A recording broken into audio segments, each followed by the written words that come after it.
अस्सलामुअलैकुम रहमतुल्लाह। तो कैसे हो नाजरीन, उम्मीद करता हूँ कि आप तमामी हजरत खैर आफियत से होंगे इंशाअल्लाह। आज मैं आपको मौलाना सिद्दीक हसन झारखंडी बाबा से आपको मिलाता हूँ। कहीं जाते हैं कहता मौलाना साहब आप हलवा वाला मौलाना है। हम हलवा बेच रहे हैं। हलवे के ऊपर बयान करने से बेहतर है कि आप इस कौम को दीन की बातें सिखाया करें, खुदा के वास्ते। टोपी दादा भी पहन लिया, पोता पहन लिया, नाती पहन लिया, जितना टन उतना टन आ गया साढ़े। इसीलिए तो सुन्नी का जलसे का सत्यानाश होता है। हम दीन के ऊपर कम बात करते हैं और वहाबी देवबंदी के ऊपर ज्यादा बात करते हैं। हलवा कौन किताब में है झारखंडी बाबा? ये बात दुनिया के हर इंसान को पता है कि हलवा किताब में नहीं होता बल्कि उसे बनाया जाता है। किताब में नहीं, कड़ाही में लिखा है। हजरत कड़ाही में लिखा नहीं होता बल्कि उसे कड़ाही में बनाया जाता है।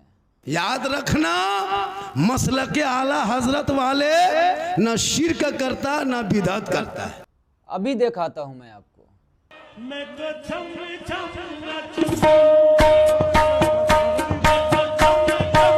फिर आप बताएं हजरत, ये किस फिरके से ताल्लुक रखने वाले लोग हैं? क्या ये देवबंदी है? क्या ये वहाबी है? क्या ये अहले हदीस है?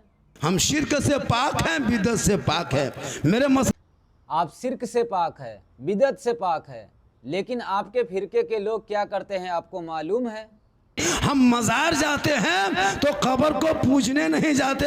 हम कितना प्यारा तुझे रब ने बनाया। आप बताएं हजरत, ये लोग क्या कर रहे हैं? क्या ये अहले सुन्नत वल जमात से ताल्लुक रखने वाले लोग हैं? ख्वाजा गरीब नवाज के दरगाह पर जाकर कुरान शरीफ की तिलावत नहीं कर सकते, लेकिन वहां पर जाकर गाना जरूर गा सकते हैं। वाह! हम कब्रों में सजदा नहीं करते, कब्रों में सजदा करना हराम है। हजरत फिर ये कौन लोग हैं जो मजार पर जाकर सजदा करते हैं? अभी कोई सुन्नी बरेली मसलक के आला हजरत वालों को सजदा करते देखे? जी मैंने देखा है, सुन्नी बरेलवी अहले सुन्नत वल जमात से ताल्लुक रखने वाले लोगों को मजार पर जाकर सजदा करते हुए। अल्लाह के अलावा सजदा जायज नहीं है।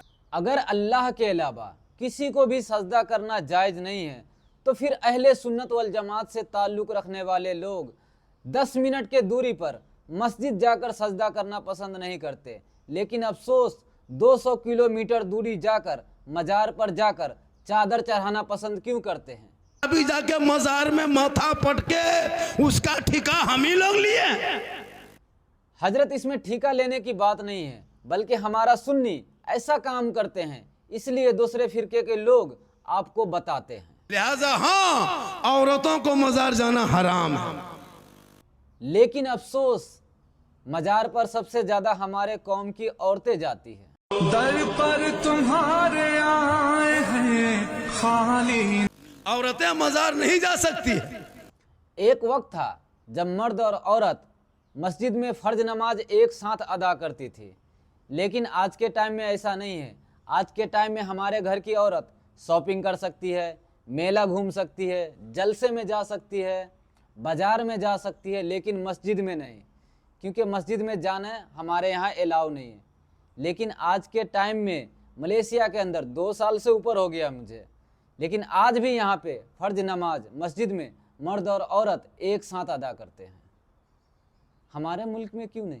औरतें घर में अच्छी लगती है, लेकिन वो घर में रहना नहीं चाहती। चुगली बोरा निकाल के चुगली कर रही है। क्योंकि औरत का कोई काम नहीं हमारे माशरे में, सिर्फ चुगली करना ही काम है, क्योंकि हम मर्द ने मिलकर उसे छूट दे दिया है।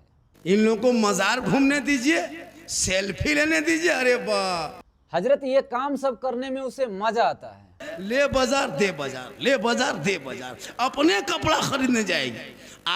हम मर्द ने भी मिलकर तो उसे आदत लगाया है मेला घुमाने का, जल से घुमाने का, यहाँ तक के मजार पे भी घुमाने का। आज हमारी बहू बेटी नमाज पढ़ने का ये बड़ी तकलीफ होती है। हजरत उस घर में बच्चे नमाज कैसे पढ़ेंगे जिस घर के बड़े नहीं पढ़ते? आज जो नौजवान इतना बिगड़ा है ना, वो आपके वजह से बिगड़ा है। हमारे कौम के लोग ये चाहते हैं कि हमारा बच्चा नेक हो, हम नहीं। गुलाम रसूल बनेगा या गुलाम बोतल बनेगा? अगर बाप गुलाम बोतल हो तो आपको क्या लगता है बेटा गुलाम रसूल बनेगा? गली में 12 बजे रात तक देखिएगा, 1:30 बजे रात तक यहाँ वहाँ बैठ के मथवा सटा के मर मर मर मर मर मार मार करने के लिए ही तो बाप ने मोबाइल खरीद कर दिया है। कुरान को खोलता, वो बेटा अपनी जबान से रहमान और रहीम बोलता। अजीब बात करते हैं हजरत आप। बाप बोतल का ढक्कन खोल रहा है शराब खाने में बैठकर और बेटा घर में बैठकर कुरान खोलेगा। वाह, क्या सोच है हमारे कौम की। वो बेटा भी बख्शा जाता, माँ बाप भी बख्शा। ये सोच पहले माँ बाप को होना चाहिए, बाद में बेटा और बेटी का। बेटा बेटी दोनों पढ़ा देना।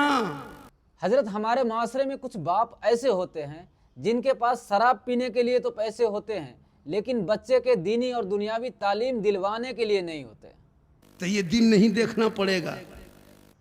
दिन तो देखना ही पड़ेगा, क्योंकि हम ये चाहते हैं कि हमारा बच्चा नेक हो, हम नहीं।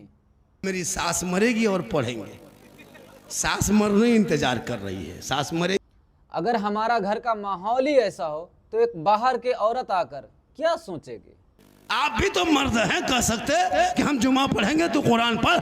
हजरत हमारे माशरे में कुछ मर्द ऐसे होते हैं जो जुमा भी नहीं पढ़ते, तो वो किस मुंह से कहेंगे? बड़ा का ये लोग फोड़ता है, जवाब हम लोग देते पूरा।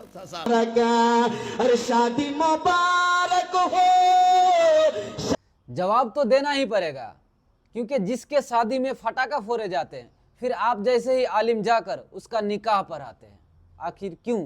अगर पटाखा फोड़ना जायज होता तो आप लोग को हम लोग मना करते। हजरत इसमें मना करने की कोई बात नहीं है, बल्कि हमारे यहाँ एक सिस्टम होना चाहिए कि जिस बंदे के शादी में फटाका फोड़ा जाए कोई भी आलिम उस बंदे का निकाह नहीं पढ़ाएगा। तौबा करो, जिस शादी में डीजे पटाखा बजे उस बाराती में जाओगे क्या? हजरत इस कौम को तौबा बाद में कराइएगा, पहले जितने भी आप आलिम हैं वो सब मिलकर एक सिस्टम बनाए जिस बंदे के शादी में नाच हो, डीजे बजे, फटाका फोड़ा जाए, उस बंदे का कोई भी आलिम दीन निकाह नहीं पढ़ाएगा। अगर पढ़ाएगा तो उसके ऊपर जुर्माना लागू होना चाहिए। क्यों नहीं बनाते? आप बताएं, बनाना चाहिए या नहीं?